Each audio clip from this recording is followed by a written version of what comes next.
السلام علیکم. قانونی ٹی وی کے ناظرین کو منصف اوان ایڈوکیٹ کا سلام. آج رمضان کا 9واں روزہ ہے اور 10 مارچ ہے، اور آج بڑے ملک میں صدر زرداری صاحب خطاب کر رہے ہیں، اور بھی بڑی سیاسی ہلچل ہے، اپوزیشن اتحاد کر رہی ہے، اس کے بارے ہے. تو آج ہمارے پاس ماہرانہ سیاسی رائے رکھنے والے جناب محترم احسان وائیں صاحب تشریف رکھتے ہیں، اور آپ کو پتہ ہے یہ ہمارے سینئر سیاستدان ہیں، اور چھوٹے ورکر کے عہدے سے لے کے اے این پی کے پاکستان کے صدر تک ان کے پاس عہدے رہے ہیں، اور سیاسی بالکل یہ استادوں کے استاد ہیں. تو میرے تو ویسے بھی استاد ہیں، اور میں تو ان کو اب بار کا بھی بطور وکیل فادر آف دی بار کہتا ہوں. تو السلام علیکم. وعلیکم السلام ملک صاحب، تھینک یو ویری مچ.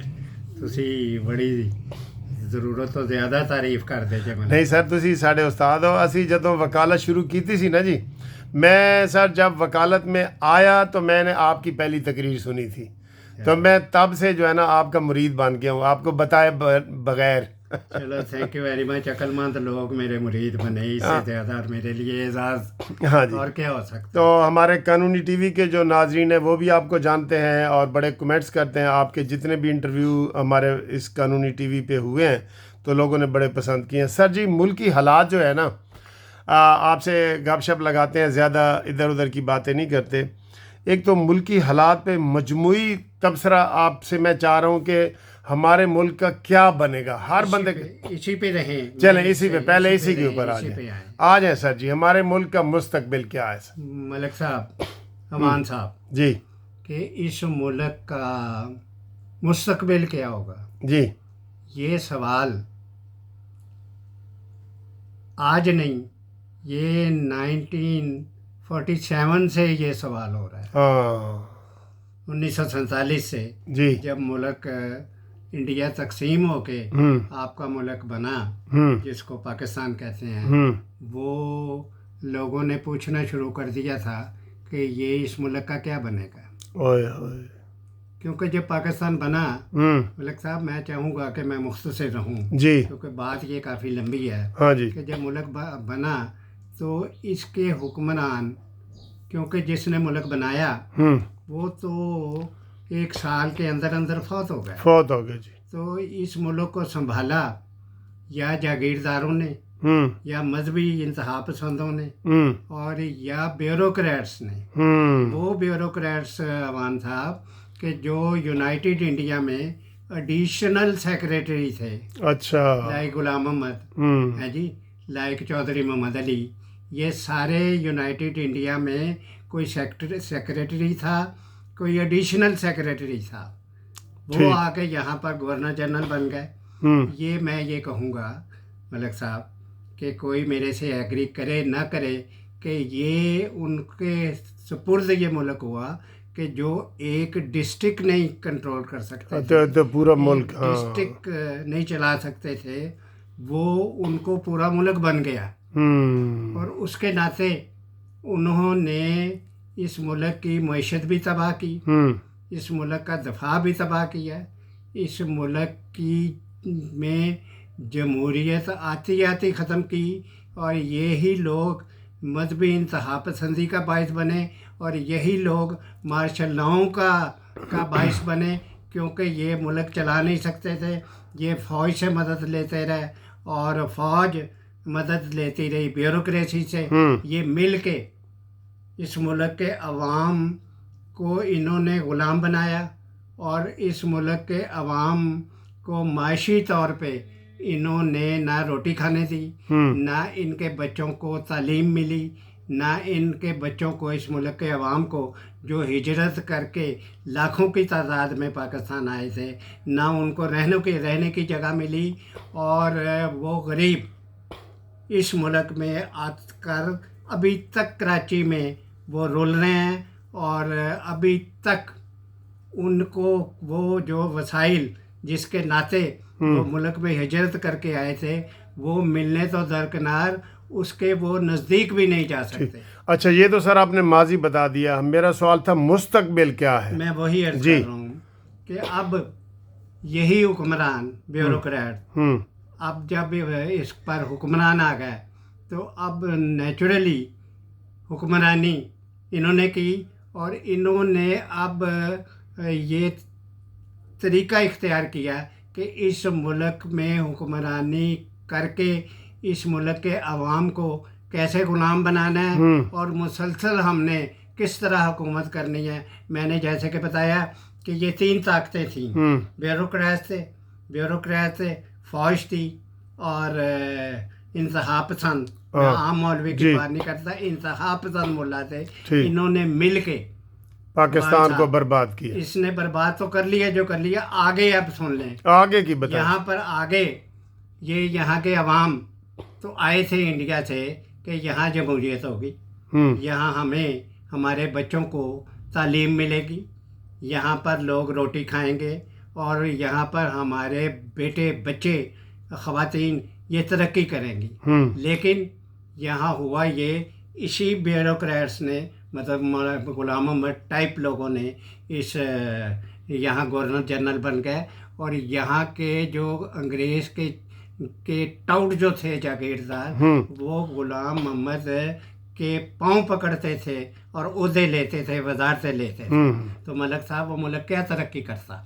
جو آج ہم کہہ رہے ہیں کہ اس ملک کا کیا بنے گا، جس ملک کو مطلب غلام محمد چلائے، چودھری محمد علی جو جلندھر سے ہجرت کر کے آیا، وہ لوگ چلائیں جن کو پتہ ہی نہ ہو کہ اس ملک کی معیشت کیا ہے۔ اور ایوب خان کے 10 سال، اور اس کے بعد یہ انہوں نے ایوب خان کو لے کے آئے، جو کہ ورلڈ وار 2 میں اس کو پسند نہیں کرتے تھے۔ یہ اچھا فوجی بھی نہیں تھا، سیاستدار تو درکنار، اور یہ اچھا فوجی بھی نہیں تھا۔ اس کی ٹرانسفر ایسٹ پاکستان میں کی، یہ وہ میں ڈیٹیل میں نہیں جانا چاہ رہا۔ اب اسی غلام محمد نے دستور ساز اسمبلی ختم کی، اسی غلام محمد نے، اور اسی میرے سے ایک بات رہ گئی، عدلیہ شامل تھی اس ملک کی تباہی میں۔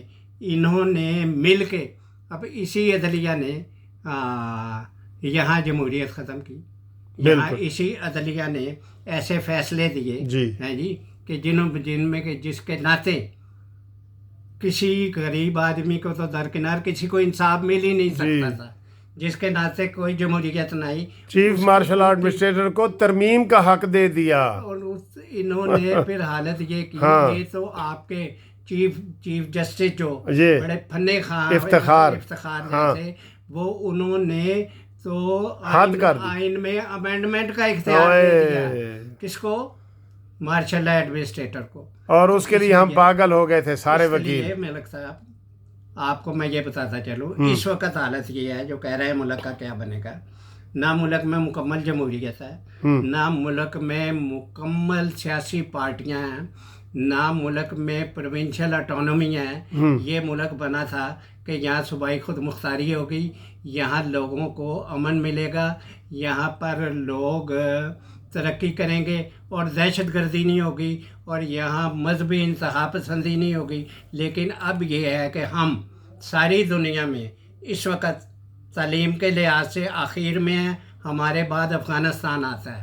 ہم غربت کے حساب سے ساری دنیا میں تمام ممالک 200 سے زیادہ ہیں، ہم آخر پہ ہیں، اور اس آخر کے نتیجے میں ہمارے بعد صرف افغانستان آتا ہے جو دہشت گرد ہے۔ اور غربت کا یہ، تعلیم کا یہ، اور جمہوریت کی یہ عالم ہے کہ یہاں پر لوگ ترستے ہیں کہ کسی طرح ہم اپنی مرضی سے ووٹ دے دیں، تاکہ ہمارے ووٹ کے نتیجے میں وہ سیاسی پارٹی حکمران آ جائے جو ہمیں ہمارے حقوق دے سکے۔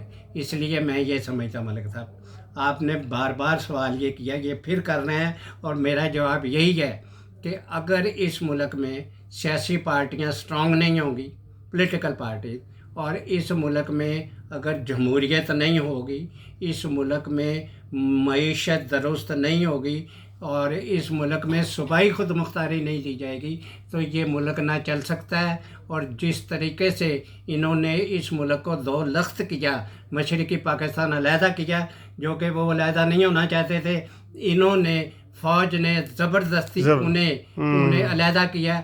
اب یہی حالت اس وقت یہی معاملات رپیٹ کر رہے ہیں. اب بلوچستان وہ اسی طریقے سے چل رہا ہے.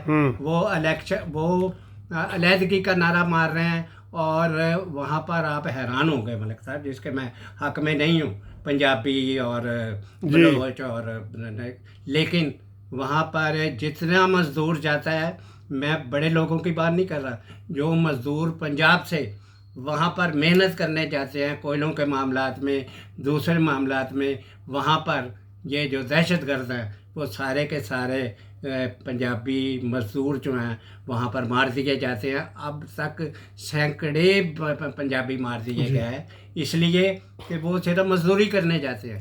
اس لیے میں سمجھتا ہوں، یہ آخری بات میں کر رہا ہوں، کہ اس ملک میں جب تک صوبائی خود مختاری نہیں ہوگی، جب تک لوگوں کے عوام کے حقوق کو عوام کو حقوق نہیں دیے جائیں گے، تعلیم کے اور روٹی کے اور دیگر حقوق، اس وقت تک یہ ملک چل نہیں سکتا. اور اس کا مستقبل آپ یہ جو حکمران بار بار کہتے ہیں کہ ہم نے حکمرانی کر کے ملک کو یہ کر دیا، میں آپ کو کہے جا رہا ہوں کہ ملک کی سالمیت کو بھی خطرہ ہے، کہ 2-4 صوبوں کا ملک ہے جس میں 2 صوبے علیحدگی کا نعرہ لگا رہے ہیں، جہاں پر بلوچستان میں دہشت گردی ہو رہی ہے، صوبہ خیبر پختونخوا میں دہشت گردی ہو رہی ہے.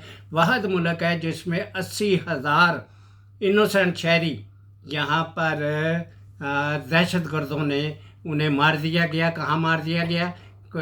ہزاروں لاہور مار دیے، ہزاروں دیگر پورے جگہ پاکستان میں. ہاں، پورے پاکستان میں زیادہ یہاں ملے، یہاں قتل ہوئے. تو اس لیے میں یہ سمجھتا ہوں اگر اس ملک کو چلانا ہے، یہ ملک خطرے میں ہے، اگر چلانا ہے تو یہاں مکمل جمہوریت آئے گی، یہاں مکمل سیاسی پارٹیوں کی حکمرانی آئے گی، یہاں لوگوں کو، غریب لوگوں کو ان کے سیاسی اور ان کے معاشی حقوق دیے جائیں گے تو یہ ملک چلے گا، نہیں تو نہیں چلتا. چلو، تھینک یو ویری مچ جی. آپ نے بڑی ہوش ربا حقیقت بیان کی ہے اور ایک قسم کی وہ ہندی میں کہتے ہیں چیتاونی دی ہے، خطرہ محسوس کیا ہے کہ پاکستان میں اگر حالات صوبائی حکومتیں، صوبائی خود مختاری نہ دی گئی، لوگوں کے روزگار کے حق نہ دیے گئے تو یہ ملک خطرے میں ہے. Thank you sir. میں آگے دوسرا پارٹ کرنا چاہتا ہوں کہ ایک سوال وہی تھا، میں بھی دوسری بات کروں گا کہ اسی جو آپ نے پوچھا کہ جی یہ آگے کیا بنے گا. ہاں، اگلا تو حالت یہ ہے کہ آپ اکٹھے تقسیم ہوئے، بھارت اور آپ. اس وقت ہندوستان کا عالم یہ ہے کہ ساری دنیا میں جو امریکہ، برطانیہ، آسٹریلیا اس ٹائپ کے لوگ ہیں، وہ سارے کے ساروں سے زیادہ بھارت ترقی کر گیا ہوا ہے. اس وقت بھارت کا مقام جو ہے معاشی طور پر اور جمہوری طور پر اور اپنے معاملات میں وہ دنیا میں 4تھے نمبر پر پہنچ گیا ہوا ہے. جی بالکل. آپ کا ہمسایہ، آپ کی حالت یہ ہے کہ آپ سوائے حکمرانی کرنے کے لیے صرف یہی نعرہ لگاتے ہیں کہ ہم نے ہندوستان کو نہیں چھوڑنا. آپ یہی نعرہ لگاتے ہیں کہ ایران کے ساتھ ہماری دشمنی ہے. آپ یہی نعرہ لگاتے ہیں کہ افغانستان میں یہاں پر چونکہ ساتھ روس ہے، افغانستان میں ہم نے مذہب کی بنیاد پر وہاں حکومت کر دی ہے اور ہم نے ظلم کیا اس ملک کے ساتھ کہ افغانستان میں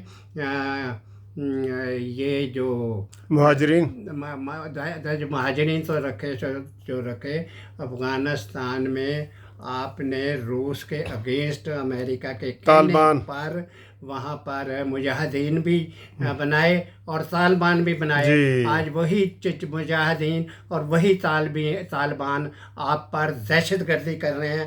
آپ لوگوں نے TTP تحریک پاکستان وہ بنائی اور یہاں پر آپ کے سیاسی لیڈروں نے انہیں پاکستان میں بسایا اور پاکستان میں رکھا. اور وہی TTP جو ہے آج پاکستان میں دہشت گردی کر رہی ہے. روز نوجوان بچے فوجی روز وہ شہید ہو رہے ہیں.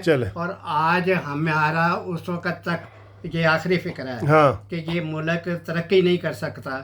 اس کا مستقبل تا وقت ہے کہ ہم ہمسایوں کے ساتھ دوستی نہیں کریں گے اور ہمسایوں کے ساتھ صحیح تعلقات نہیں کریں گے اور اپنی معیشت ہمسایوں سے تعلقات رکھتے ہوئے بہتر نہیں بنائیں گے تو یہ نہیں چل سکتا. چلے تھینک یو ویری مچ جی. آپ نے مسائل سے بھی آگاہی دی اور پھر اس کا حل بھی بتایا. شکریہ صاحب جی. وائیں صاحب